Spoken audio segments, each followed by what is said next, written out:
आज नरेंद्र मोदी अगर किसी मंदिर का शिलान्यास करने या उद्घाटन करने जा रहे हैं तो मैं उनसे पूछना चाहता हूं क्या परसों मंदिर के जो 25 किलोमीटर आगे जो मस्जिद बन रही है वहां पे भी जाएंगे क्या?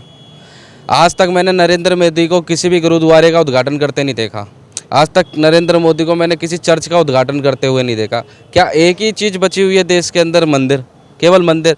इस समय के अनुसार जब कानून आप बदल सकते हो, देश का रास्ता आप बदल सकते हो, स्कूलों की जगह मंदिर में आप घुसा सकते हो, तो समय के अनुसार ईवीएम भी बैन कर देना चाहिए आपको। बैलेट पेपर से चुनाव कर लो, क्या फ़र्क पड़ता है? आप तो बदलने वाली नीति अपनाते हो ना। आप नाम बदल रहे हो, राज्यों के नाम बदल रहे हो, नदियों के नाम बदल रहे हो, मस्जिद को मंदिरों में कन्वर्ट कर रहे हो, तो एक बार ईवीएम भी बदल के देख लो। इसे भी तो नरेंद्र मोदी सरकार को खुद आके कहना चाहिए कि भाई ये ईवीएम जो है बेकार है और मैं इसको बैलेट पेपर से लाऊंगा अगर इतनी अच्छी है तो। ये कहते हैं कि ये देश हिंदू राष्ट्र है और हिंदू राष्ट्र रहेगा। मैं कहता हूँ कौन है हिंदू इस देश के अंदर? हम सब लोग भारतीय हैं। भारतीय संविधान कहता है हम सब शुरू से लेके अंत तक भारतीय हैं। गरीब की झोपड़ी तोड़ करके वहाँ मंदिर बनाना या किसी की गरीब की झोपड़ी तोड़ करके वहाँ रोजगार लाना, ये उस भगवान को भी अच्छा नहीं लगता। आप देख रहे होंगे एक तस्वीर वायरल हुई थी जिसमें नरेंद्र मोदी जी राम जी को ना हाथ पकड़ के मंदिर ले जा रहे थे। अब मेरे को एक बात बताओ, क्या इनकी ये भगवान से बड़े हो गए क्या?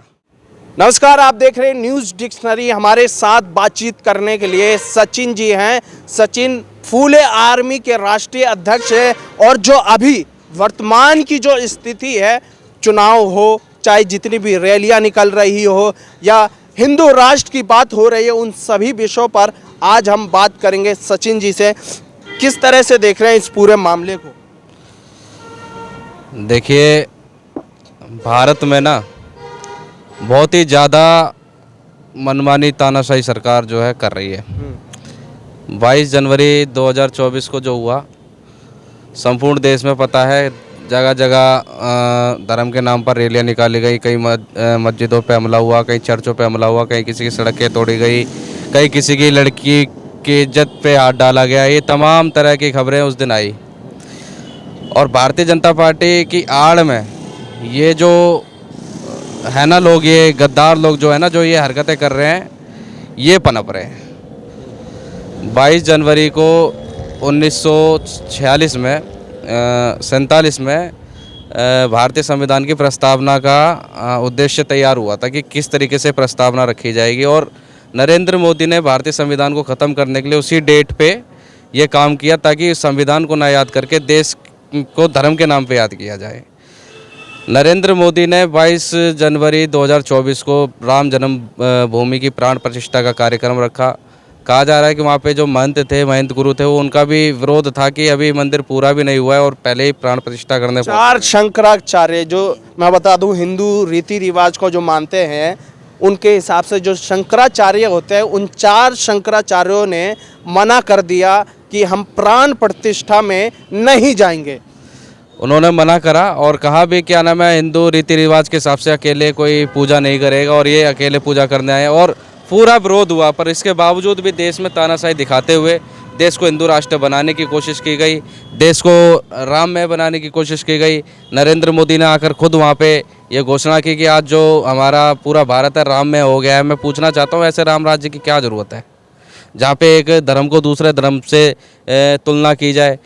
महाराष्ट्र के अंदर देखिए, सेम उसी दिन की बात है जहाँ गाड़ियाँ फोड़ी गई, एक महिला के सर पर भी गंभीर चोट आई और अभी भी वहाँ पे दंगा काफ़ी जा रहा है कि देखिए ये सब यात्रा इसलिए हिंदुओं की यात्रा पे होती है और कहीं ना कहीं आरोप लगता है कि मुस्लिम करते हैं।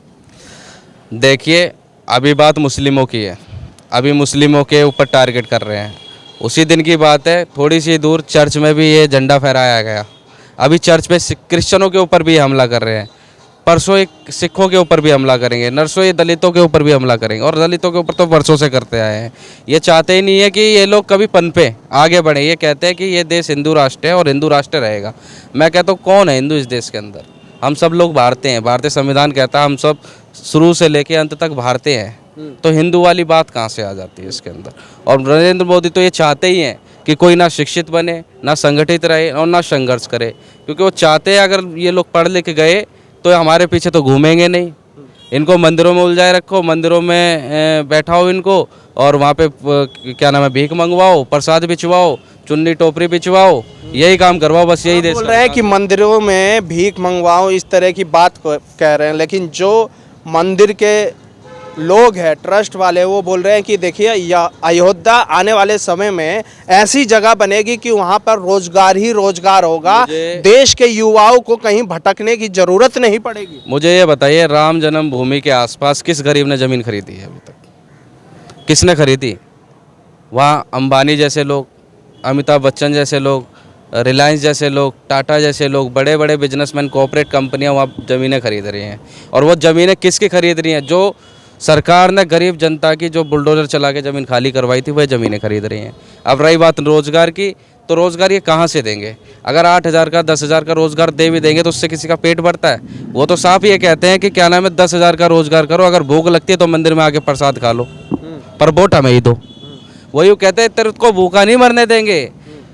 पहले के समय में जब मनुस्मृति लागू थी तो भारत के 65% लोगों को पैसे बचाने का अधिकार नहीं था। वो पैसा नहीं बचा सकते थे। दिन में जो कमाया शाम को खर्च करना है। आज वही परिस्थिति नरेंद्र मोदी ने लागू कर दी है कि कमाई सिर्फ उतनी करवानी है कि आदमी केवल अपना पेट भर सके, बच्चे ना पढ़ा सके। आज एजुकेशन देख लो, कल की बात है, एक मेरे मित्र ने बोला कि लड़की को बीकॉम कराना है। मैंने कहा बीकॉम कैसे, गवर्नमेंट में नहीं हुआ तो कह रहे प्राइवेट में कराना है, 2.5 लाख रुपए फीस मांग रहे हैं। अब बताइए किस गरीब के पास 2.5 लाख रुपए फीस देने के लिए होगा? 10,000 की तनख्वाह आप दे रहे हैं, उसमें 2.5 लाख रुपए का कैसे पढ़ाएगा बच्चे को? इस तरीके से एजुकेशन को इतना महंगा कर दिया गया, स्वास्थ्य को इतना महंगा कर दिया। केवल एक चीज़ सस्ती करी है, पाखंडवाद, अंधविश्वास। तो आपको क्या लग रहा है कि जिस तरह से आप आरोप लगा रहे हैं कि मंदिरों को और पूजा पद्धतियों को बढ़ावा दिया जा रहा है, तो आखिर क्यों दिया जा रहा है? और दिया जा रहा है तो क्या इस देश की समझ लीजिए जो जनता है वो मूर्ख है क्या? देखिए मैं क्या कहता हूँ, भारतीय संविधान पहले तो धर्मनिरपेक्ष संविधान है और उस पद पे बैठा हर एक व्यक्ति धर्मनिरपेक्ष माना जाता है। आज नरेंद्र मोदी अगर किसी मंदिर का शिलान्यास करने या उद्घाटन करने जा रहे हैं तो मैं उनसे पूछना चाहता हूँ, क्या परसों बाबरी मस्जिद, वहाँ पे राम मंदिर के जो 25 किलोमीटर आगे जो मस्जिद बन रही है, वहाँ पे भी जाएंगे क्या? आज तक मैंने नरेंद्र मोदी को किसी भी गुरुद्वारे का उद्घाटन करते नहीं देखा। आज तक नरेंद्र मोदी को मैंने किसी चर्च का उद्घाटन करते हुए नहीं देखा। क्या एक ही चीज़ बची हुई है देश के अंदर? मंदिर, केवल मंदिर। यहाँ तो सभी लोगों ने अपना अपना बलिदान दिया ना देश को आज़ाद कराने के लिए। 1947 में जब देश आज़ाद हुआ, हिंदू मुस्लिम सिख ईसाई सब ने अपना अपना योगदान दिया। सबके संस्थाओं पर जाओ फिर, अगर जा रहे हो तो केवल मंदिर ही क्यों? अगर आपको इक्वलिटी लगानी है, समानता दिखानी है सब में, और आप सबको कहते हैं कि हम सब भारतीय हैं और हिंदू हैं, तो सबके पास जाइए। केवल एक मंदिर ही क्यों बचता है? मंदिर एक ऐसा मुद्दा बचाएगा जिससे आपकी राजनीति होगी। 2024 की राजनीति करना चाहते हैं आप? मैं बता दूं राम मोदी जी, जितना जनता को बेवकूफ़ बनाना चाहते हो ना, बना लो, पर जनता सब समझ चुकी है। गरीब आदमी परेशान है, रोज़गार नहीं है, स्वास्थ्य नहीं है और भूखा मर रहा है। वो सिर्फ उस राम को मानता है जो कण कण में बसा हुआ है। वो उस राम को नहीं मानता जिसका प्रचार आप लोग कर रहे हैं। मैं कहना चाहता हूं मोदी जी, आपको ये 2024 का जो चुनाव है ना, ये बहुत भारी पड़ने वाला है। और मैं कहता हूं अगर इंडियन अलाउंस अगर बना रहा तो शायद इस बार इनको सत्ता से हटा दे। क्या लग रहा है बीजेपी जो 2024 का इलेक्शन होने वाला है लोकसभा का, वो कहीं ना कहीं मंदिर के जरिए या एक कहीं ना कहीं हिंदू शब्द का प्रयोग या मुस्लिम शब्द का प्रयोग करके 2024 जीतने वाली है क्या? और इंडिया गठबंधन क्या मुकाबला दे पाएगा? देखिए मैं कहता हूं जिन राम को लाए हैं ना, ये वही राम इनका विनाश करने वाले हैं इस बार 2024 के इलेक्शन में। क्योंकि वह राम खुद जानते हैं किसी की गरीब की झोपड़ी तोड़ करके वहाँ मंदिर बनाना या किसी की गरीब की झोपड़ी तोड़ करके वहाँ रोज़गार लाना, ये उस भगवान को भी अच्छा नहीं लगता है। और भगवान ने इस बार ठान लिया है कि इस बार नरेंद्र मोदी को और आरएसएस को पूरी तरह सत्ता से ख़त्म करना है। इंडियन अनाउंस जो बना है वो अपना काम कर रहा है। मैं तो ये कहता हूँ कि ये बना रहे इसी तरीके से। तोड़फोड़ की साजिश पूरी तरीके से चल रही है, जैसे बिहार के मुख्यमंत्री को तोड़ने की कोशिश की जा रही है और भी मुख्यमंत्रियों को तोड़ने की जा रही है, पूरी साजिश चल रही है। पर इस बार 2024 में नरेंद्र मोदी बिल्कुल नहीं आने वाले, क्योंकि हर एक आदमी, देश का नागरिक जो भी हिंदू धर्म में आस्था रखता है, भगवानों में आस्था रखता है, वो केवल उसी राम को मानता है जो कण कण में मौजूद है, ना कि इनके लाए हुए राम को मानता है। अब बताइए, जो आप बता रहे हैं इंडिया गठबंधन कहीं ना कहीं एक लग रहा है कि मुकाबला दे पाएगी, लेकिन वही गठबंधन है जो बोल रही है ईवीएम पे सवाल उठ रही है। बोल रहे हैं कि ईवीएम में कुछ फिक्सिंग है। अगर फिक्सिंग है तो दूसरे राज्यों में जब गठबंधन या दूसरे पार्टियों की सरकार बनती है तब फिक्सिंग नहीं होता है क्या? मुझे ये बताइए, ईवीएम में गड़बड़ी नहीं हो सकती? पूरी गड़बड़ी हो सकती है।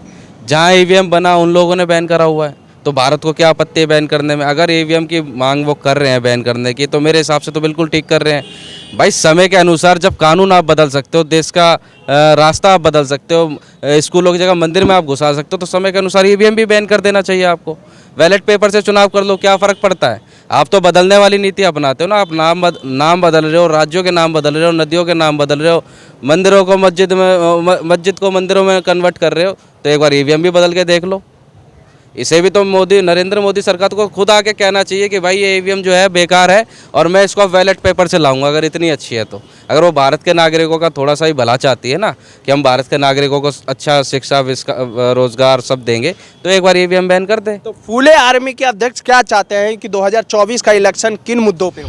देखिए, हमारा जो मेन मुद्दा है, किसान कमेरे वर्ग को रोज़गार मिले और उनकी मूलभूत जो ज़रूरत है उनको गवर्नमेंट पूरा करे। जगह जगह शिक्षा संस्थान खोले, मेडिकल सुविधा सस्ती करे, शिक्षा सुविधा सस्ती करे, हर एक आदमी को कम से कम 20-20 हज़ार का, प्राइवेट अगर है तो प्राइवेट का रोज़गार मिले, और गवर्नमेंट है तो उनकी पक्की नौकरी हो, ठेकेदारी प्रथा बिल्कुल ख़त्म हो। और अगर ये सब भी नहीं करती ना, तो कम से कम सत्ता छोड़ दे, बस इतना तो कर ही दे। जो आने वाला होगा हम उससे अपने आप करवा लेंगे, इनसे नहीं। पर इनके बस की बात नहीं करना, क्योंकि ये केवल कठपुतली हैं आरएसएस की। इनके बस की बात नहीं है देश को चलाना। ये केवल चलाने आए राम को, सीता को, लक्ष्मण को, हनुमान को, और भी न जाने कितने भगवान को चलाने आए, केवल उन पे राज कर रहे हैं। आप देख रहे होंगे, एक तस्वीर वायरल हुई थी जिसमें नरेंद्र मोदी जी राम जी को ना हाथ पकड़ के मंदिर ले जा रहे थे। अब मेरे को एक बात बताओ, क्या इनकी ये भगवान से बड़े हो गए क्या? अगर सच में प्रकृति में भगवान है, इस देश के अंदर भगवान है, धर्म को मानते हैं आप, हम मानते हैं, तो राम से बड़े मोदी तो मैं मानता हो ही नहीं सकते। और यही तस्वीर देख करके इस बार जनता को जवाब देना चाहिए कि भगवान से बड़ा कुछ नहीं है, क्योंकि इस देश में जितने भी नागरिक हैं सब उस पर भरोसा रखते हैं और उसी के सहारे चलते हैं। तो उनको समझना चाहिए कि मोदी जी भगवान से बड़े नहीं हैं, और इस बार इनको भगवान के बिल्कुल नीचे ला के रखना है, क्योंकि ये इनका शाप है मेरे हिसाब से, राम जी का। और इनको लगेगा 2024 में, 2024 में बिल्कुल लगेगा, बिल्कुल लगेगा, चलिए, गारंटेड लगेगा, गारंटीड लगेगा। जैसा ये बता रहे हैं, हमारे साथ फूले आर्मी के राष्ट्रीय अध्यक्ष सचिन जी थे। वो बता रहे हैं कि 2024 में कहीं ना कहीं बदलाव देखने को मिल सकता है। आप इस वीडियो के बारे में क्या राय रखते हैं, हमें कमेंट बॉक्स में ज़रूर बताएं। न्यूज़ डिक्शनरी देखने के लिए बहुत बहुत धन्यवाद।